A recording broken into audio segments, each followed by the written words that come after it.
Hello dear, welcome back to AKS concept. इस video में discuss करेंगे हम लोग क्लास 12 का भौतिक विज्ञान का कंप्लीट सिलेबस। क्लियर है आप लोगों को? कंप्लीट सिलेबस 2022 के एग्ज़ाम के पर्पस से डियर, जो 2022 में आप लोग का एग्ज़ाम होने वाला है उसमें 30% कट के कितना सिलेबस बचा है, जो मेन सिलेबस आप लोगों के पढ़ने के लिए बचा है, उस पूरे कंप्लीट सिलेबस को डिस्कस करेंगे इस वीडियो में। क्लियर है आप लोगों को? तो क्लास 12 के फिजिक्स का जो पहला चैप्टर है डियर, उसका नाम है वैद्युत आवेश वैद्युत क्षेत्र तथा क्या है वैद्युत द्विध्रुव। वैद्युत आवेश, वैद्युत क्षेत्र तथा क्या है वैद्युत द्विध्रुव। तो इस केस में हमारे पास जो फर्स्ट डिफिनीशन, इस पूरे चैप्टर का जो पहला डिफिनीशन है डियर, वैद्युत आवेश किसे कहते हैं। तो इसकी परिभाषा को परिभाषित करेंगे तो बोल सकते हैं हम लोग, आवेश पदार्थ का वह गुण है, आवेश पदार्थ का वह गुण है जिसके कारण वह वैद्युतमय प्रभाव उत्पन्न करता है अथवा इसका अनुभव करता है। क्लियर आप लोगों को? यह एक अदिश राशि है तथा इसका मात्रक क्या होता है, कूलाम होता है। और इम्पॉर्टेंट बात हमारे पास ये होगा डियर, आगे इम्पॉर्टेंट बात देखना चाहें इसमें, तो हम कह सकते हैं कि किसी आवेशित वस्तु पर आवेश का परिमाण, किसी आवेशित वस्तु पर आवेश का परिणाम Q बराबर क्या होता है, प्लस माइनस एन इंटू क्या होता है, ई होता है। वेयर Q क्या है, कुल आवेश है, और एन क्या, इलेक्ट्रॉनों की संख्या, और ई स्पेशली क्या होता है 1.6 गुणे 10 पे घात क्या होता है 1.6 गुणे 10 पे घात क्या होता है -19 कूलाम। आई होप इतनी बात क्लियर हो गया होगा। क्लियर है आप लोगों को? ये था वैद्युत आवेश, यानी वैद्युत आवेश वह गुणधर्म होता है जो क्या करता है, वैद्युतमय प्रभाव को उत्पन्न करता है, चाहे वैद्युतमय प्रभाव को क्या करता है, अनुभव करता है। क्लियर हो गया आप लोगों को? यह एक अदिश राशि है तथा इसका मात्रक क्या होता है, कूलाम होता है।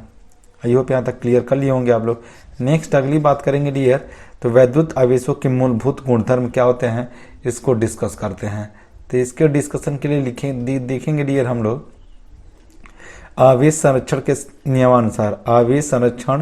के नियमानुसार किसी विलगित निकाय में कुल आवेश नियत रहता है।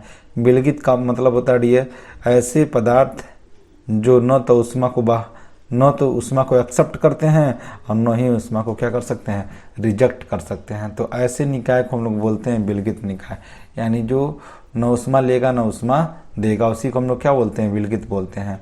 तो आवेश संरक्षण के नियमानुसार हम कह सकते हैं कि किसी विलगित निकाय में कुल आवेश नियत रहता है। क्लियर हो गया? ये तो पहले आवेश का प्रॉपर्टी हो गया। दूसरा देखेंगे हम लोग आवेश का क्वांटमीकरण प्रकृति में, आवेश का क्वांटमीकरण प्रकृति क्या होता है।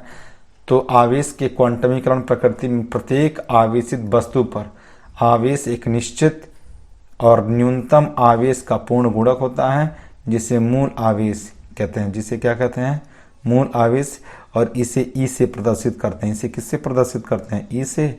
और आवेश का यह गुण आवेश की क्वांटम प्रकृति अथवा आवेश का क्वांटमीकरण कहलाता है। यही जो गुणधर्म हम बताएं आप लोगों को, ये आवेश का क्वांटम प्रकृति अथवा आवेश का क्वांटमीकरण कहलाता है। ठीक है? इस केस में अभी ऊपर बताया गया आप लोगों को कि Q बराबर क्या होता है, यानी किसी नाभिक का कुल आवेश से उसके नंबर ऑफ इलेक्ट्रॉन के गुणनफल के क्या होता है, बराबर होता है। इस बात को आप लोग अच्छे से रीड एंड राइट कर सकते हैं। क्लियर हो गया आप लोगों को? नेक्स्ट आगे देखते हैं डियर अगला प्रॉपर्टी नंबर 3, जहाँ हम बताएं आप लोगों को आवेश का जो इलेक्ट्रॉन का आवेश का मान होता है 1.6 गुणे 10 पे घात क्या होता है -19 कूलाम। क्लियर हो गया आप लोगों को? अल्फा कण पर आवेश क्या होता है, 2e होता है, क्योंकि हम जानते हैं अल्फा कण को, हम जानते हैं हीलियम को हम लोग क्या बोलते हैं, अल्फा कण 2He4 यानी हीलियम का परमाणु क्रमांक क्या होता है, 2 होता है, अर्थात प्रोटॉनों की संख्या भी क्या होगी, 2 होगी। ठीक है? और परमाणु भार क्या होता है, 2। तो इस केस में अल्फा कण, यानी इसको हम पूरा क्या बोलते हैं, अल्फा कण बोलते हैं। और इसका जो आवेश होता है 2e होता है, +2e। क्यों? क्योंकि e होता ही है, और अल्फा कण में कितने प्रोटॉन होते हैं, 2 प्रोटॉन होते हैं। आई होप इतनी बात क्लियर कर ली होंगे आप लोग। नेक्स्ट आगे देखते हैं डियर अगला तीसरा पॉइंट हमारे पास है आवेशों की योज्यता। आवेशों की योज्यता, तो आवेशों की योज्यता किसी निकाय की कुल वैद्युत आवेश उसके विभिन्न अवयवी कणों पर उपस्थित भिन्न भिन्न आवेशों के बीजगणित योग के क्या होता है, बराबर होता है। और यदि कोई निकाय n अवयवी कणों से मिलकर बना है तो उसके निकाय पर कुल आवेश क्या हो जाएगा, टोटल, यानी कोई हमारे पास निकाय है, इसमें बहुत सारे चार्ज क्या इंक्लूडेड हैं, इसमें चार्ज स्थित हैं, तो इस केस में इस सबस्टेंस का, इस पदार्थ का जो भी कुल आवेश होगा वो क्या होगा, अंश 1 लिख सकते हैं हम लोग, Q बराबर Q1 plus Q2 plus Q3 plus Q4 अंश 1 कहाँ तक लिख सकते हैं, n नंबर ऑफ आवेश तक लिख सकते हैं। क्लियर हो गया आप लोगों को। नेक्स्ट आता है अगला टॉपिक डियर, जो इस पूरे चैप्टर का सबसे इंपॉर्टेंट रूल कहलाता है, क्या है, कूलाम का नियम। तो कूलाम के नियमानुसार हम जानते हैं कि इस नियम के अनुसार लिखना चाहें तो दो स्थिर बिंदु आवेशों के मध्य कार्यरत आकर्षण अथवा प्रतिकर्षण बल दोनों आवेशों के गुणनफल के अनुक्रमानुपाती तथा बीच के दूरी के वर्ग के क्या होता है, व्युत्क्रमानुपाती होता है।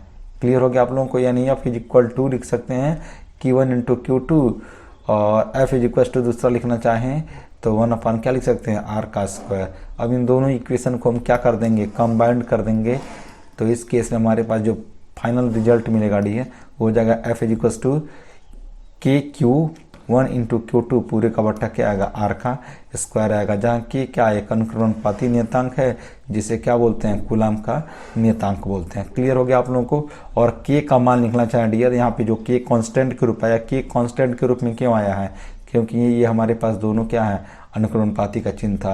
तो अनुक्रमानुपाती को जब भी हम लोग हटाते हैं तो कुछ न कुछ कांस्टेंट रहता है, और कांस्टेंट के रूप में K, और K बराबर क्या होता है, 1/4 पाई एप्सिलॉन नॉट, वेयर इस पूरे 1/4 पाई एप्सिलॉन नॉट का मान होता है 9 × 10 क्या होता है, 9 न्यूटन मीटर स्क्वायर पर क्या होता है, coulomb square. Is that clear.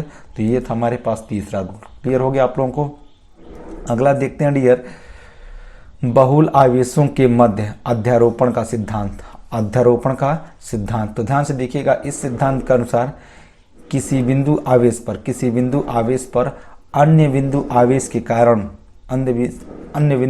कारण लगने वाला परिणामी बल उस बिंदु आवेश पर प्रत्येक आवेश द्वारा लगाए गए बलों के सदिश के योग के क्या होता है, बराबर होता है। यानी लिखना चाहें तो लिख सकते हैं F = क्या होगा, F1 + F2 प्लस क्या हो जाएगा, F3 + F4 अंश 1 कहाँ तक जाएगा, Fn तक। यानी जितने फोर्स उस एक बिंदु आवेश पर काम करते रहेंगे टोटल को जोड़ लेंगे। यही क्या है, बहुल आवेश, यही क्या अध्यारोपण का क्या कहलाता है, सिद्धांत कहलाता है। आई होप यहाँ तक क्लियर कर लिए होंगे आप लोग। नेक्स्ट अगला देखते हैं डियर, वैद्युत क्षेत्र क्या होता है। तो वैद्युत क्षेत्र को डिफाइन करेंगे तो बोल सकते हैं प्रत्येक आवेश के चारों ओर का वह क्षेत्र जिसमें किसी दूसरे आवेश को रखने पर आकर्षण अथवा क्या है, प्रतिकर्षण बल का अनुभव करता है, वह क्षेत्र क्या कहलाता है, वैद्युत क्षेत्र कहलाता है। आई होप यहाँ तक आप लोग अच्छे से क्लियर कर लिए होंगे।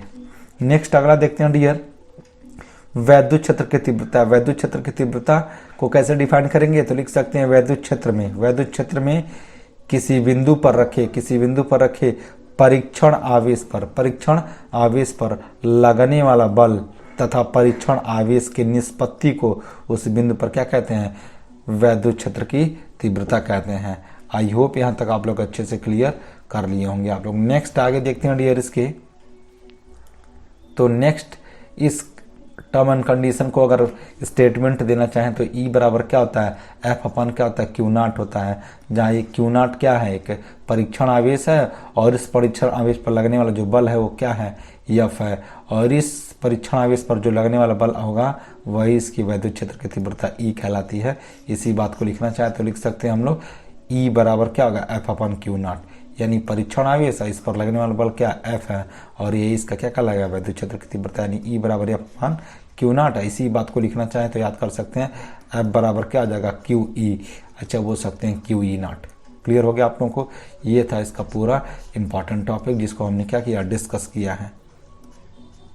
नेक्स्ट आगे देखते हैं डियर, एक समान रूप से आवेशित बलय के कारण वैद्युत क्षेत्र की तीव्रता, यानी एक समान रूप से आवेशित बलय के कारण वैद्युत क्षेत्र की तीव्रता का व्यंजक क्या होता है, ये E बराबर क्या होता है, 1/4 pi epsilon not into QX, क्या होता है QX पूरे का अपन क्या होता है A² प्लस क्या होता है x² टू दी पावर क्या होता है 3/2। इस डेरिवेशन को आप लोग अच्छे से क्लियर कर सकते हैं, जो एग्जाम के पॉइंट ऑफ व्यू से बहुत ही इंपॉर्टेंट है। नेक्स्ट अगला देखते हैं डियर, वैद्युत द्विध्रुव। तो वैद्युत द्विध्रुव को परिभाषित करेंगे तो लिख सकते हैं, यदि समान परिमाण व विपरीत प्रकृति के दो आवेश अति अल्प दूरी पर स्थित हों तो इस प्रकार बना निकाय वैद्युत द्विध्रुव कहलाता है। जैसे HCl यानी HCl को अगर हम क्या कर दें, वियोजित करें डियर, तो ये टूटेगा H प्लस और क्या टूटेगा, Cl माइनस टूटेगा। क्लियर हो गया आप लोगों को। तो इस केस में इनके बीच का जो गैप होता है वो बहुत न्यूनतम होता है डियर, नहीं के बराबर लगभग बोलते हैं। क्लियर हो गया आप लोगों को। तो इनके बीच कौन सा एक्टिविटी हम लोग समझ सकते हैं, तो इनके बीच हम वैद्युत द्विध्रुव यानी जैसे हमारे पास Cl होगा, H2 होगा, HBr होगा, इनके बाद इनके जो ये दो आवेश होते हैं, अर्थात कह सकते हैं कि ये Cl ये प्लस था और Cl क्या था, माइनस था। तो इस केस में दोनों आवेशों के बीच की दूरी क्या है, बहुत कम होगा, बहुत हल्का सा होगा। और ऐसे ही आवेश को हम लोग क्या बोलते हैं, वैद्युत द्विध्रुव कहते हैं। क्या कहते हैं डियर, वैद्युत द्विध्रुव। नेक्स्ट अगला देखेंगे, वैद्युत द्विध्रुव आघूर्ण। तो P बराबर क्या होता है, Q इंटू क्या होता है, D होता है। इसको बोलेंगे वैद्युत द्विध्रुव के किसी एक आवेश तथा दोनों आवेशों के बीच की अल्प दूरी को हम लोग क्या बोलते हैं, वैद्युत द्विध्रुव आघूर्ण कहते हैं। यानी इस केस में हमारे पास अगर ये मान लेते एक आवेश ये है प्लस आवेश और ये क्या माइनस आवेश, और इस केसेस में इसके बीचों बीच का पॉइंट होगा, ये दूरी L है और ये दूरी क्या L है, तो टोटल दूरी क्या होगा हमारे पास 2L होगा। अच्छा, इसको D मानेंगे, इसको भी D मानेंगे, तो ये क्या हो जाएगा, टोटल दूरी 2D होगा। तो ये टोटल जो डिस्टेंस होता है डियर, ठीक है, ये टोटल जो डिस्टेंस का जो गुणनफल होता है, ये क्या होता है, इसका और क्या बोलते हैं, आवेश का जो गुणनफल होता है वही कहलाता है वैद्युत द्विध्रुव आघूर्ण। यानी P बराबर क्या होता है, QD। अच्छा, D को लिखना चाहे तो हम लोग लिख सकते हैं 2D भी लिख सकते हैं। क्लियर हो गया आप लोगों को। नेक्स्ट आगे देखेंगे डियर, अगला टॉपिक, विद्युत द्विध्रुव के कारण उसकी अक्षीय स्थिति पर किसी बिंदु पर वैद्युत क्षेत्र की तीव्रता। देखिए ये जो क्वेश्चन है ये पेपर के दृष्टि से बहुत ही इंपॉर्टेंट क्वेश्चन है, जान लीजिएगा आप लोग। वैद्युत द्विध्रुव के कारण अक्षीय स्थिति में, तो अक्षीय स्थिति में क्या होता है, E बराबर 1/4πε0 इंटू 2P अपन क्या होता है, R/Q। न्यूटन पर क्या होता है, कूलाम। बट इसी केस का अगर निरक्षी पढ़ेंगे डियर, तो E बराबर क्या होता है, 1/4πε0 इंटू P अपन क्या होता है, R/Q। यानी अगर अक्षीय स्थिति होगा तो क्या होगा, P अपन R/Q, और निरक्षीय स्थिति क्या होगा, निरक्षीय स्थिति में P अपन क्या होगा, R/Q के इक्वल होगा। इस डेरिवेशन को अच्छे से रीड एंड राइट कर सकते हैं आप लोग, जो एग्जाम में आएगा, एकदम डिक्लियर है। नेक्स्ट अगला, इस पूरे चैप्टर का जो लास्ट सेशन है डियर, उसको डिस्कस करते हैं। वैद्युत द्विध्रुव की अक्ष से थीटा कोण बनाते हुए द्विध्रुव के मध्य R दूरी पर स्थित वैद्युत क्षेत्र की तीव्रता का सूत्र क्या होता है, E बराबर 1/4π इंटू P अपन क्या होता है, R/Q, और √1 प्लस क्या होता है, 3 cos स्क्वायर थीटा। क्लियर हो गया आप लोगों को। तो ये भी डेरिवेशन आप लोग पूरे अच्छे से देख सकते हैं, जो एग्जाम के पॉइंट ऑफ व्यू से बहुत इंपॉर्टेंट है। क्लियर है आप लोगों को। तो इस प्रकार से हम क्या कर सकते हैं डियर, पूरे चैप्टर का इंट्रोडक्शन आप लोग को समझा सकते हैं। अगर आप लोगों को पूरा का पूरा अगर पूरे चैप्टर का इसी प्रकार से डिस्कशन चाहिए तो वीडियो को लाइक और चैनल को सब्सक्राइब करना न भूलें, तथा पूरा कंप्लीट वीडियो देखने के लिए कमेंट करें,